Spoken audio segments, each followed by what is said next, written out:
राम राम मंडळी. कसं आहे बघितलं का माग? याला म्हणतात पापा पुण्याचा हिशोब. हा, चांगले वाईट लोकांनी आधी मायाशक्तीला स्पर्श केलाय ना, पापी लोकांनी पण केलाय. आता काय झालंय, पावसाचं शुद्ध पाणी आंघोळ घालतंय तिला. तिचं पाय धुवून काढतंय. आणि पापी माणसांचं पदस्पर्शाने जी भूमी अपवित्र झाली ती पवित्र करायचं काम चालले. भरपूर पाणी खडकवासलामधून विसर्ग सोडलाय 4000 क्युसेक्सनी. आणि भीमा नदीने आपलं रौद्र रूप आता ही चालली चंद्रभागा बनून पंढरपूरला. पांडुरंगाच्या पायाशी चालली आता. लय चांगला दिवस आहे. आणि वातावरण बघून तब्येत बरोबर नाही, पण वातावरण बघून लय आनंद झाला मला. रामकृष्ण हरी जय जय रामकृष्ण हरी, रामकृष्ण हरी जय जय रामकृष्ण हरी. आता पाऊस बी यायचा आहे, पण आता झाला एपिसोड बघतो आपण. स्ट्रेट आपल्या स्टोरीकडे जाऊ. गणेश सखाहरी चत्तर हंडेवाडीचा माणूस आहे. माणूस अत्यंत सात्विक, अत्यंत भाविक आणि बोळसट स्वभावाचा. गाडी बिडी काय चालत येत नाहीत, मी शिकलंच नाही. ते गरीब कुटुंबातला शेतकरी माणूस. कपाळ दिले देवानी, कायम बागवा लावणारा सर्वसामान्य माणूस.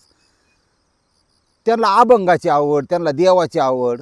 मग मुलांनी काय केलं, वर्ष त्यांचं 42 आहे. मुलांनी काय केलं, बाप्पू मोबाईल घ्या. 12,000 रुपयाचा पीस त्यांना मोबाईलचा आणून दिला. ऐकायचं त्याच्या. आयला म्हणले चांगले भाऊ, ऐकायला मिळते. हा म्हणले फुकाट आहे, घ्या, फक्त रिचार्ज मारायचा, चलू द्या. तालुका कोपरगाव. आता ही व्यक्ती वाटलं आत्म्याला की बाबा साईबाबांचं दर्शन घ्यायचं. साईबाबांचं दर्शन घ्यायला चालली होती पाय पायीच. ह्याला हात कर, त्याला हात कर. बाई पोरगी असली तर लोक लगेच उभी राहतात. तुम्हाला आतली गोष्ट सांगतो. केळगाव चौफुला या ठिकाणी रेल्वेच्या वरून पूल आहे. त्या ठिकाणी रेल्वेने यायचा योग आला. रेल्वेने आल्यानंतर संध्याकाळी अंधार पडायला लागला होता. थांबलो तिथंच. माझ्याबरोबर एक जोडीदार होता. कोणतरी आपल्याला घेईल. एक जीन पॅन्ट घातलेली देखणी पोरगी शेजारी उभी होती. ती बी रेल्वेने आलती. आणि ती असं आता पुढची जी गाव आहेत ना, पारगाव आहे, नागरगाव आहे, बागायती गाव आहेत चांगली, कुठली तरी असं जवळपासची आली. त्या पुरीला बघून ते 4 चाकीवाले म्हणजे स्विफ्ट आल्टो तिथं आले की कमी करायची गाडी, की तिने आम्हाला हात करावा. बघा दुनिया. मोटरसायकलवाला कधी कधी कमी करायचा, पण ती पोरगी काय कोणाला हात करीत नव्हती. ती वाट बघत होती बसची किंवा एसटीची. शेवटच्या 7 गाडी जाते शिरूरला किंवा टमटमची. असा विषय होता. तिला खाजगी वाहनाने जायचंच नव्हतं. म्हणजे पोरगी हुशार होती. वाढलो माझ्या बघतोय. आयला भाऊ, ह्यांना का ती पोरगी पाहिजे गाडीत? ह्याला म्हणतात लोक, ह्याला म्हणतात आत्ताचा कलियुग. पोरगी काही गेली नाही. पोरगी फोन होता त्याच्याकडं. फोन केला, चुलत भाऊ म्हणला माणसात जाऊन थांब, तिथे थांबू नको, माणसात जाऊन थांब, खाली स्टेशनला किंवा दुकानात थांब, मी आलो एक 15-20 मिनिटात. मी जवळपासची पोरगी होती. अशी दुनिया आहे. सांगायचा उद्देश असा की हा माणूस गणेश चत्तर हा साईबाबा दर्शनाला निघालाय. त्या परिसरामध्ये आता गणेश चत्तर तुम्हाला कळले, साईबाबाला निघाल्यात. ही जी नवीन पिढी होती, नुकतीच खालीवर केस फुटलेली, अजिबात अक्कल नसलेली, आईबाबाचं न ऐकणारी, ह्याच्यातली 6-7 जण आहेत. आणि ही 6-7 जणांचा विषय असा आहे की कायदा म्हणतो ते कायदा असं म्हणतो त्यांची नावं सांगायची नाही. त्यांचं अजिबात काय सांगत नाही सांगत बा नावं. पण मी नावं ठेवू शकतो ना, क्राईम रिपोर्टर म्हणून त्यांना नावं ठेवू शकतो XYZ कायदेशीररित्या. नंबर 1 त्यांची खरं नावं कायदा सांगून देत नाही बरं का. नंबर 1 खरबुड्या, नंबर 2 सरमाड्या, नंबर 3 उपटाजी, नंबर 4 छपरी, नंबर 5 दलिंदर, नंबर 6 पेताडराव आणि नंबर 7 कायदापुत्र. असे 7 तरुण होते. सगळे 18-19च्या आतले. ह्यांच्यात एक पद्धत आहे, एकमेकाला बोलताना YZ बापाचं नाव घेऊन गाणगाण बोलणार, सगळं करणार. बेकार दुनिया निघाली. आता हे सगळं चालू असताना ह्यांचा वाढदिवसाची एक पद्धत आहे पोरांची. तुम्हाला सांगतो की वाढदिवस साजरा करायचा कसा करायचा. तर केक आणायचा, अंडी आणायची, एकमेकाला अंडी फेकून मारायची, केक एकमेकाला. आता हे केक 200-300 रुपयाचा, अंडी 100-200 रुपयाची. 400 रुपयाचे कमावण्याची अक्कल यांना अजिबात नसते. तुम्हाला सांगतो. नुकतीच खालीवर केस फुटलेली असतात, बागलांनी केस आलेली असतात. पण बुद्धिमत्ता हा प्रकार नाही. यांचं फ्युचर अत्यंत खतरनाक. यांची काही लग्न होणार नाही. हे कुठेतरी आरोपी बनणार, हे कुठेतरी गुन्हेगार बनणार, हे कुठेतरी रेप करणार, हे वाईट मार्गाने हे कचून पेणार, लिव्हर किडनी होऊन खराब जाणार. ही अशी संख्या बरीच वाढली आता. तुम्हाला खरं सांगतो, ह्यांनी काय केलं, ती एक त्याच्यातला सरमाड्या होता. सरमाड्याचा वाढदिवस होता. सरमाड्यांना नर्वस, आईला वाढदिवस कसा साजरा करू. त्याच्यातला एक थोडा काय ना डॉन बनायची हे असते ना. डॉनला तुम्हाला सांगतो, ह्यांच्या अंडाला चाप दिल्याशिवाय हे डॉन कमी होणार नाहीत. चिमटा द्यायचा अंडाला, ते असे करून टाकायचे, मग बन डॉन. लय अवघड आहे. तरी पुन्हा पोलीस मला विशेष करून कौतुक वाटतं, हे असले डॉन आहेत ना, हे गुडगाव चालायला लागतात डोक्यात टोप्या घालून. टोपे बी नाही घातले बाई डोक्यात, तशाच फिरवा यांना. असा विषय. हे म्हणले आपण कुठंतरी लूटमार करू, कुणाला तरी लुटू आणि वाढदिवस साजरा करू. आता वाढदिवसाचा खर्च काय, नुसता 450चा हिशोब नाही. दारू प्यायची बघा, गांजा, अंमली पदार्थ, आणि देवस्थानाच्या ठिकाणी बऱ्याचपैकी असं मिळतं, ध्यानात ठेवा. ह्याच्यात पोलीस प्रशासनाचा बी चूक आहे, याच्यात राज्यकर्त्यांचं बी चूक आहेत कायदा राबवतो याची. देवस्थानं, बरीचशी देवस्थानं ही बकाल झालेली आहेत लुटायच्या हिशोबात. त्या शिर्डीत बघा पाठीमागं 2 मर्डर झाली. असं असतं. कुठल्याही महाराष्ट्रात प्रसिद्ध देवस्थानापासून 25 किलोमीटरपर्यंत रेंजमध्ये कुठेही बी बारला लायसन नसावा. पण आता ही कुणाचं काम आहे, तुम्ही निवडून दिले, राज्यकर्त्याचं काम आहे, माझं नाही. आपण बोंबलू शकतो फक्त. असं कुठलंही देवस्थान असू द्या. आणि ते देवाच्या दारातच चिकन मिळतं आणि देवाच्या दारातच दारू मिळते, काय मजा नाही होत त्याच्यात. ह्यात बदल झाले पाहिजे थोडे. असू द्या. आता ह्यांनी ही जी 7 आहेत, 7 तरुण, यांनी ठरवलं की बाबा कोणाला तरी लुटायचं. आणि मोटरसायकलवर निघालेले, एका गाडीवर तिघं चौघ असतात. 2 मोटरसायकल ते आले. म्हणले हे दिसतंय आपल्याला, जरा खिशात जरा मोबाईल बी दिसतोय नव्या प्रकारचा. मोबाईल ना 11,500-12 हजारचा मोबाईल होता, महिनाभरच झालं घेतल्याला. ह्या माणसाला आपण लिफ्ट देऊ, ते हात करायचं. गणेश चत्तर यांनी शीट केली मोकळी. एका गाडीवर 4 गेली, इकडं 3 राहिली. परत ॲडजस्ट केलं. म्हणले कुठं जायचे मामा, काका कुठं जायचे, बसा. त्यांना मध्ये बसवलं, पोरं मागून बसली. शिर्डी जशी जवळजवळ येईन तसं त्यांनी डोकं लावलं की लोणी प्रवरा तिथून जवळच हा प्रकार घडलेला आहे. आणि शिर्डीच्या फार जवळ घडलेला आहे. ऊसाचं शेत होतं मोठं. त्या ऊसाच्या शेतामध्ये गाड्या सगळीकडे मागं पुढं बघितलं, खाली घेतली सगळी, उतारली.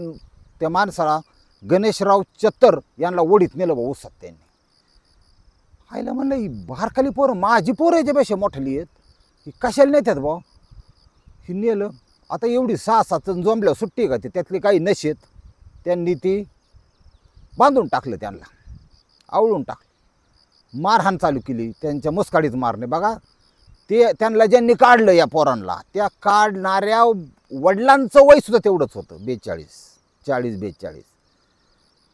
म्हणजे ह्या जगात तेव्हा तुम्हाला एवढं मायाकडले पैसा मिलेसे, पण बायको बसरे पुढं, पोरं बसारे मागं, आणि मी कुठंतरी जाऊन येतो. इतकं सोपं राहिलेलं नाही आता फिरणं सुद्धा. लय डोकं लावून प्लॅनिंग करा फिरायचं जास्त माणसांनी एकत्रितरित्या. आणि पुरीन बिरी घेऊन तर असं 8 साईडला 20 साईडला तर अजिबात जाऊ नका. सध्या भयंकर रेपी पडाल्यात. ही नवीन पिढीची मानसिकता बिघडलेली आहे. खुलेआम फिरतात, खुलेआम. कायदा त्यांची केससुद्धा वाकडी करत नाही, ध्यानात ठेवा, सावध राहा. हे जे कायदापुत्र, हे जे पेताडराव, दलिंदर, छपरी, उपटाजी, सरमाड्यान, खरबुड्या असे जे 7 जण होते, यांनी त्या माणसाला बेदम मारहाण, पैसे दे. आता गरीब माणसं किती पैसे असतात, 500 रुपयाचे आतले, जाणे येण्यापुरते 100-200 नाश्त्याला, बस 400-500 रुपये. हे बा पैसे घ्यावा, मारू नका. मोबाईल हे मला मोबाईल भारी घ्या, मानला मोबाईल, अजून पैसे दे, मोबाईलला पैसे सोड, फोनपे करून दुनिया. अरे माझ्याकडे काहीच नाही म्हणलं, ती फोनपे नाही का, तुम्ही काय पोरवला का, असं कुठं असतं का. यांनी किती बेदम मारायला सुरुवात. मग प्रकार किती सिरियस आहे त्यांनी ओळखलं, त्यांनी डोकं लावलं. अरे म्हणले मला सोडा बाबा, माझ्याकडे काय नाही, मी गरीब माणूस आहे, माझ्याकडे जर पैसा असतो मोटरसायकलवर गेलो असतो. विनवणी करायला सुरुवात केली. पण हे जे भिकारचोट अवलादीचे नवीन तरुण पिढी आहे, DJ पुढं हस्तमैथून केलेली बारीक कंबार हलवणारे, त्यांना काय फरक पडणार नाही. आपल्या बापाच्या वयाचा माणूस बोलतो, त्यांना काही फरक पडत नाही. त्यांना त्यांच्या डोळ्यापुढून नाचत होत्या फक्त सरकारने उपलब्ध करून दिलेल्या बाटल्या, गपचिप हप्ते देऊन मिळणारे गांजा, हे त्यांच्या डोळ्यापुढं होतं. त्यांना त्याच्या व्यसनाशी मतलब होतं. आणि त्या खरबुड्याच्या वाढदिवसाशी मतलब होतं, त्यांना काय मतलब नव्हतं. त्यांनी एवढे विनवणी करणाऱ्या माणसाला त्याच्यात एक हे होता, त्यांच्यात बी थोडासा सिनियर असतो किंवा त्यांच्यात थोडासा त्याचा ऐकावा, तो जास्त खर्च करतो ना पार्ट्यांचा, त्याचा ऐकावा असा एक होता. त्यांनी चाकू काढला, कारण गुन्हेगारी प्रवृत्तीची लोक आहेत, पोरं आहेत. ह्यांनी त्याच्यावर सपासप वार केलं, दोघांनी गळा आवळला. त्या माणसाची त्या ठिकाणी हत्या केली. बॉडी पडली तिथं. काही रुपया यांना काय 200-400 मिळाला, त्यांनी एक मोबाईल मिळाला, त्याला तिथंच सोडले. काही फरक नाही, चला रे झाली आपली सोय. तो मला सांगतो बऱ्याच लोकांना एकच मुलगा आहे, 2च मुलगा आहे. कायदा तितका कठोर नाही की अशा प्रकारचं एन्काउंटर करायला सुरुवात केली, अशा प्रकारची जर सजा झाली यांना करत नाही कोण. पोलीस करू शकत नाहीत, त्यांचा पोलिसांचा याच्याशी संबंध बी येत नाही. तुम्ही म्हणता कसं काय? कायद्याने बांधलेले आहेत पोलीस. कायदा जेवढा सक्षम, ऑर्डर जेवढी सक्षम किंवा गृहमंत्री जेवढा सक्षम, तेवढं खालीच कार्यक्रम होतोय, नाही तर होत नाही. प्रत्येक आपल्या नोकरीचं पडलं, तुम्हाला आतलं सांगतो. हां, आणि अखिलेश कुमार म्हणून आता ही SP ग्रामीणचा पुण्याचा माणूस लय भारी, तुम्हाला सांगतो. बाहेरचा आहे, बाहेरच्या राज्यातला, पुणे ग्रामीणचा माणूस इतका भारी सांगतो. पण एवढं मोठं पोलीस दल सगळे ऐकत्यांचं असे नाही, असा विषय असतो. ह्या घटनेमध्ये ती हत्या केल्यानंतर यांनी तो मोबाईल घेतला, एका मोबाईल शॉपीवाल्याकडे गेले. तर मोबाईल शॉपीवाल्या महाराष्ट्रातलं एक सांग नाही, कुठलीही वस्तू विकत घेताना ते चौकशी करा. तुम्हाला सांगतो, तुम्हाला वाटत असेल मी 4-5 हजाराला घेतो आणि तो 1000-2000 नफ्या विकतो आणि 2000चा किराणा घरात भरतो. तुम्हाला सांगतो, महिन्याचा किराणा भरायचा तुम्ही जर नादात गेला, तुम्ही जर अशा आरोपींचं जर काय एखादी वस्तू घेतली, ते पोलीस आहेत. हां, पोलीस काय तुम्हाला माहिती आहे नेहमी सरळ कार्यक्रम राबवित नाहीत. हां, पोलिसाच्या गॉपच्या तेव्हा गावला ना की 12 महिन्याचा किराणा सुद्धा झाला गेल्याशिवाय राहणार नाही. हां, बायको राहीन, फक्त बायकोचं डाग जात्यान, गुरं जात्यान, दुकानसुद्धा जायला बसले. तू त्याच्या नादात लागू नको. शक्यतो कायदा पाळण्याचा प्रयत्न करा. नको तिथं डोकं देऊ नका, बिगर चुंबळीचं डोकं देऊ नका. हां, दुकानदारीत मोठं होत नाही माणूस, तुम्हाला माहिती आहे. फक्त खाऊन पिऊन 4 पैसे उरतात. हां, ते पैसे इन्व्हेस्ट करायचे का बिअर प्यायची, तुझं तू ठरव. हां, बिअर शॉपीवाल्याला सांगतोय, बिअर शॉपीच म्हणते मोबाईल शॉपी, चोरीच्या वस्तू विकत घेऊ नका, चार्जरसुद्धा घेऊ नका कोणता, किती गरज असली तरी. काय उपयोग नाही त्याचा. गुतला की गुतला. हां, कोपच्यात घेतला ना, त्याचा कार्यक्रमच सरळ होतोय. एक मिळते ना अर्धी खा, पण सुखाने राहा. हां, कशाला मोकार मोठं व्हायला जाता तुम्ही.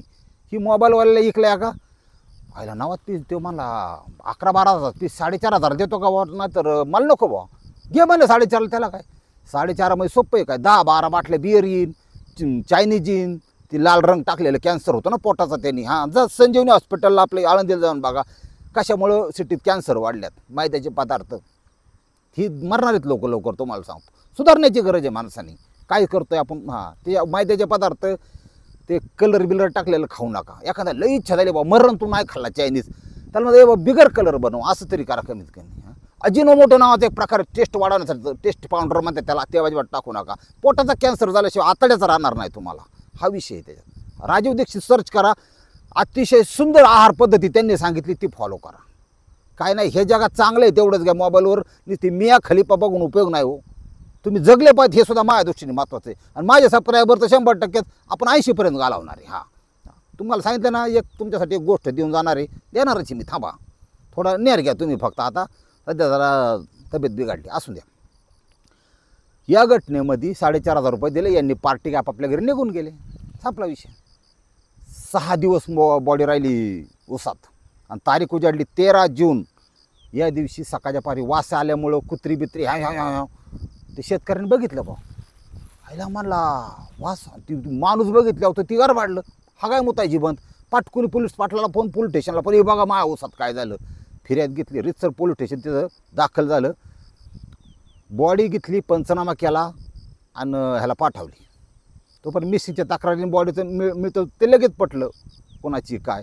गणेश सकाहारी 74, वय वर्ष 42. PM चा रिपोर्ट महत्त्वाचा आहे, लगेच आला.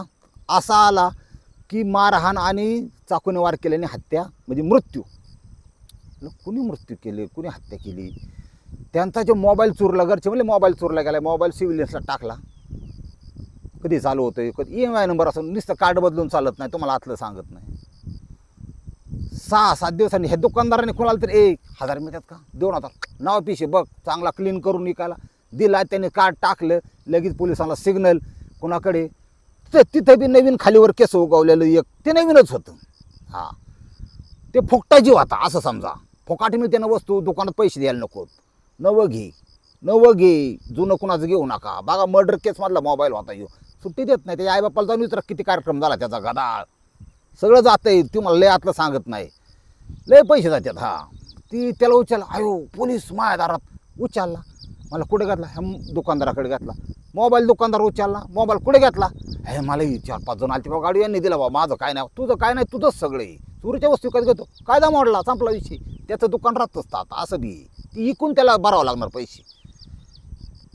पकडली ही आरोपी नंबर 1 खरबुडी. आता कमी काय इलाज नाही त्याला. ती खरी नावं सांगून द्या ना मला. काय त्याची आडवं आहे मला बांधलेले. मी नाव माझी ठेवू शकतो. नंबर 1 खरबुड्या, नंबर 2 सरमड्या, नंबर 3 उपटाजी, नंबर 4 छपरी, 5 नंबरला दलिंदरे, 6 नंबरला पेताडरावे आणि 7 नंबरला कायदापुत्र आहे. 7 नंबरचा महत्वाचा आहे बरं का कायदापुत्र. का आता इथून पुढं काय त्यांना एखाद्या वेळेस मोठी भयंकर सजा होणार आहे. वाटून घेऊ नका. मग ते मारलं म्हणून तर निबंध लिहायला बसल्यात बा त्याला. कसं आता ते पोराचं नाजूक हात ते निबंध लिहायला त्याला करते अल्पवयीन येतं. काय तर तसं आहे त्याला काय करणार. बाबासाहेब आंबेडकरांनी सुद्धा लिहून ठेवलेलं आहे की सदर कायदा, सदरची वस्तुस्थिती, परिस्थिती, काळ त्या काळचा ते सभाला वेळेनुसार जर म्हणजे बघा बाबासाहेब ही फक्त व्यक्ती नव्हती. बाबासाहेब आंबेडकर तुम्हाला खरं सांगतो ही एक म्हणजे दैवी चमत्कार असल्यासारखी व्यक्ती होती. फ्युचर पण म्हणजे भविष्य पण त्यांना माणसाला कळलं होतं की कायदे म्हणजे काळ जर बदलला किंवा माणसा जर नीचपणा वाढला तर त्यांना कायद्यानुसार बदल करा हे सुद्धा त्यांनी सुचवलेलं आहे. त्यांचं चुकत नाही. कायदा बरोबर होता. आपले राज्यकर्ते यांच्या हातात एक आपल्या थोडा संसदेत होतो कायदा.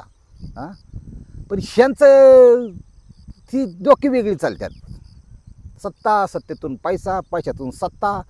खाली ती कुत्री असतात बघा ते अंधभक्त म्हणतात. कमीत कमी वलं वाळलं तरी बघा चांगल्याला चांगलं स्वीकार करा आणि जे ते वाईट करतात त्यांना सांगा ए मी तुझा कार्यकर्ता आहे, हे असं करू नको, हे असं कर. पण ते म्हणतात तेच खरं असं नाही होत. हां तुम्ही आम्हाला देव नाही दाखवायचं भाऊ, आम्हाला देव माहिती चांगला आहे. आणि ती काँग्रेस बी खर्चूट तुम्हाला सांगतो. ह्या काँग्रेसवाल्यांनी लय असं गुळगुळीत आणि मुळमुळीत ते काँग्रेस लय भ्रष्टाचार केला. काय ते टू स्पेक्टर पण आमकन तमकन लय मारण्याचा एवढा गोठाळा केल्यामुळे हे वखंडी येऊन बसले. काय आता आहे ते बरं. आता नाजरे का उपोषणाला बसत नाही. लय अवघड आहे ह्या जगाचं. आणि ह्यांचं हे चालणार आहे असं ह्याच्याबद्दल नाही. फक्त एक करा, आपली डिग्निटी सोडू नका, आपलं जे चांगुलपण आहे ते सोडू नका. पण कायदा आणि सुव्यवस्था सुधारणं ही स्वतः तितकंच गरजेचं. ही काळाची गरज आहे. समाजात आता ही सोशल मीडिया असा प्रकार आहे की एकदा फक्त वरून आदेश आला आणि सांगितलं ना मोठमोठ्या चॅनलवाल्याला ही बातमी फोकस संतोष देशमुखचा फोकस काढून लगेच इकडं हगवणीकडं वळवला जातो. हे चाललंय ना तुम्हाला दाखवून तसं आहे. तुम्हाला सोपं सांगतो. 1 मिनिट तुम्हाला मी हीच काढून सांगतो कळत नाही. आता ही काय आहे, ही काटकी बरं का. समजा ही सिगरेट आहे एक. मी अशी ठेवली सिगरेट आणि तुम्हाला सांगितलं माझ्याकडे जादू येते, मला जादू येते. जनता कशी आहे तुम्हाला तुम्ही कसं आहे तुम्हाला सांगतो. मला जादू येते, मी वस्तूवर नियंत्रण करू शकतो, मला सिद्धी प्राप्त आहे. ही सिगरेट मी काही न करता तिकडं घालून दाखवतो बरं का, पलीकडं घालून दाखवतो. हात न हलवता असं तसं. बघा आता अंडू मंडू गांडू छांडू आणि गेली ती पलीकडं. काय होतंय तुम्ही मग म्हणणार ही सिगरेट बॉ इथून इकडे गेली पडली म्हणजे ह्या माणसाला खरंच जादू येते. तुम्हीच म्हणणार. पण वस्तुस्थिती काय आहे की ते मंत्र म्हणत असतो त्यावेळेस मी माझ्या तोंडाने फुक मारतो मागून. आता वाऱ्याच्या ह्याने ती खाली जाते. ही वस्तुस्थिती. अशा प्रकारचं ही मीडिया ट्रायल चालली तुम्हाला सांगतो जनतेवर. म्हणजे इसकाटून सांगितलं बरं का. ते चुकलं तर कान पकडा. पण माफी तुमची मागण. कुठल्या राज्यकर्त्याची प्रशासकीय अधिकाऱ्याची नाही मागू शकत नाही. हा प्रशासकीय अधिकारी सुद्धा काही सोन्यासारखे यांना दाबलं जातं. तुकाराम मुंडेच्या किती बदल्या केल्या यांनी का खायला अडचण येते. खायला लोकाचा खायला अडचण येते. कोट्याचे आरोपाचे कमावं लागतात तिकडे पाठवावं लागतं. अशी लोक आहे. काय घेऊन बसला. कायदा आणि सुव्यवस्था बदलली पाहिजे, टिकली पाहिजे. आणि सगळ्यात महत्त्वाचं म्हणजे 4-2 जणाला जर कडक शासन केलं, काहींची एन्काउंटर केले तर पुढचा करणारा विचार करेन असं मनापासून वाटतं. पटलं तर घ्या, नाही तर सोडून द्या. हो का कसं आहे बघितलं का, एक नंबर आहे. हा पाप शेवट धुतलं जाणारच आहे, काहीतरी होणारच. हा रामकृष्ण हरी माऊली.